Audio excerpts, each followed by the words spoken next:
जंगल महल की गलियों से एक आवाज आया है,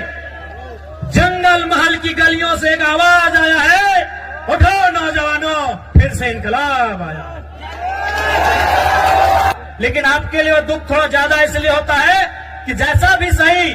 जमशेदपुर वालों को झारखंड मिला, सरायकेला वालों को झारखंड मिला, धनबाद वालों को झारखंड मिला, बोकारो वालों को झारखंड मिला,